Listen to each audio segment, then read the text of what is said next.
One of the final tournaments to fire up today, the American Athletic Conference in Fort Worth, Texas at Dickies Arena. It is on ESPNU starting on the early matches, the early games, ESPN2 until the final. And then the final is Sunday afternoon on ESPN, one of the last leagues to get their auto bid into the committee before we get there on Selection Sunday. Houston was ranked in the top 10 last year, and they played some weird amount of games that actually put them in the 2 seed. Didn't matter. This team was an Elite 8 team that actually lost to the eventual champs Baylor by the time they got done. So Houston, very good again. Maybe not as great as last year's team, but did finish 26-5, 15-3 in conference, won the regular season title, got the top seed. Everybody is in this tournament, including all 11 teams down to South Florida. So the top 5 seeds don't play until Friday. The games that we're going to have today are bottom 6 squaring off to make it into the quarterfinals. No reseeding, everything here on the neutral. And obviously, you see the number in front of Houston. It's a ranked squad. They're very good.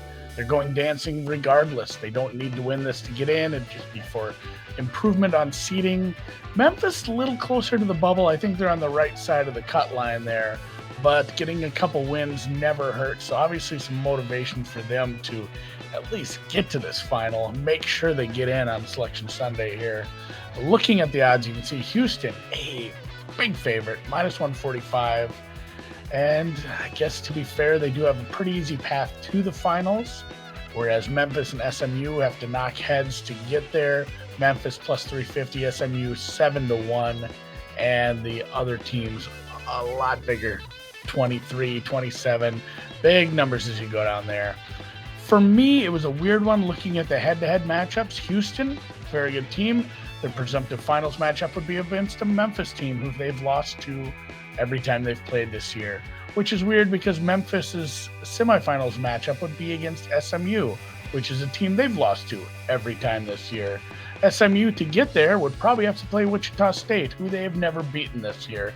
So it's a goofy little rabbit hole I went down. But if things go according to plan, we could get a nice Memphis squad who really probably is getting some disrespect based on early season scuffles.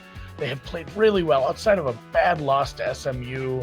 They've played very, very well, have only lost that one game since January 23rd, including 2 wins against top-seeded Houston, a nice win against Tulane, wins against Wichita, Cincinnati, UCF. They've taken out basically everybody else, so I am looking at them at +350 here. I think they definitely present a problem to the Houston team if they do make the finals, and I will take them as an underdog here in the American.